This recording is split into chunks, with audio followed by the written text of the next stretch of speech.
Assalamualaikum warahmatullahi wabarakatuh. Pagi-pagi buat bahulu, ayuh teman kenali dulu. Bak kata pepatah, tak kenal maka tak cinta. Saya perkenalkan diri saya. Nama saya Radin Aira Umainah binti Radin Muhammad Noh. Saya berumur 12 tahun. Saya bersekolah di Sekolah Kebangsaan Seri Mendapat JBA Sifa 39. Hobi saya melukis dan membaca, manakala cita-cita saya pula ingin menjadi seorang peguam cara. Dengan video ini, saya amat teruja untuk berkongsi tentang sebuah buku cerita yang bertajuk Rumah Papan Dalam Hutan. Buku ini hasil karya Hafiz Daim. Cetakan pertama dibuat pada tahun 2020.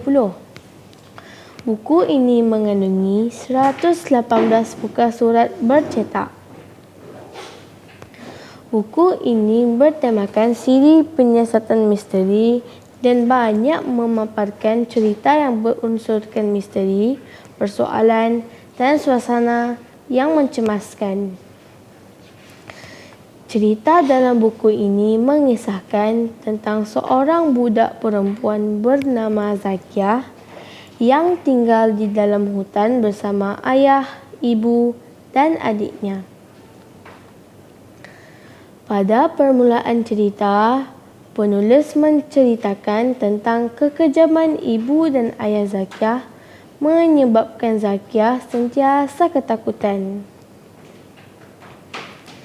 Dalam masa yang sama, penulis juga menceritakan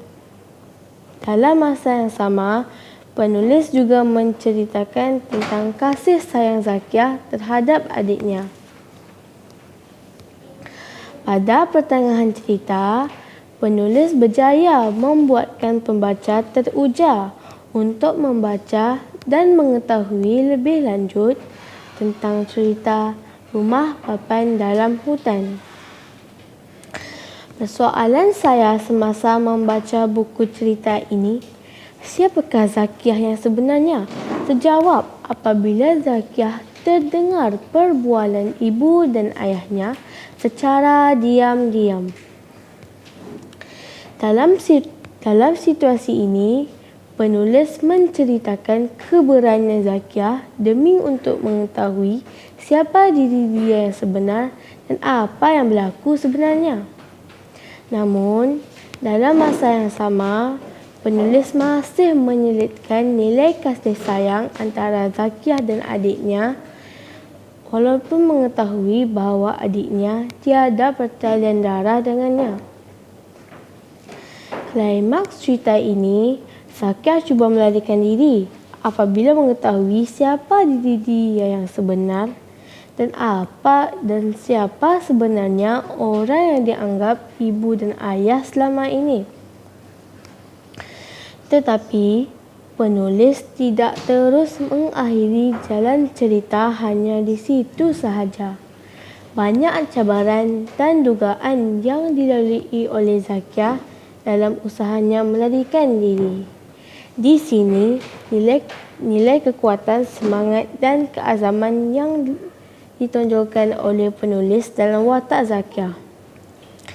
Nilai kasih sayang masih diselitkan dalam jalan cerita apabila Anas, adik Zakiah, sentiasa ada untuk membantu kakaknya.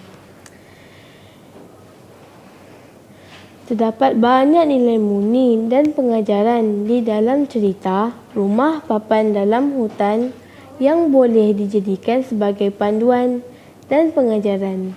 Antaranya, keberanian mencari kebenaran, kasih sayang dan sentiasa berwaspada. Pengakhiran cerita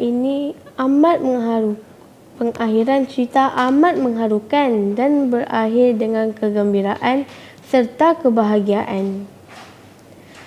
Jalan cerita dalam buku ini mudah difahami dan sangat menarik. Buah jambu, buah naga. Ditambah asam sedap rasanya. Kasih sayang terhadap keluarga. Moga kekal hingga ke syurga. Sekian, terima kasih.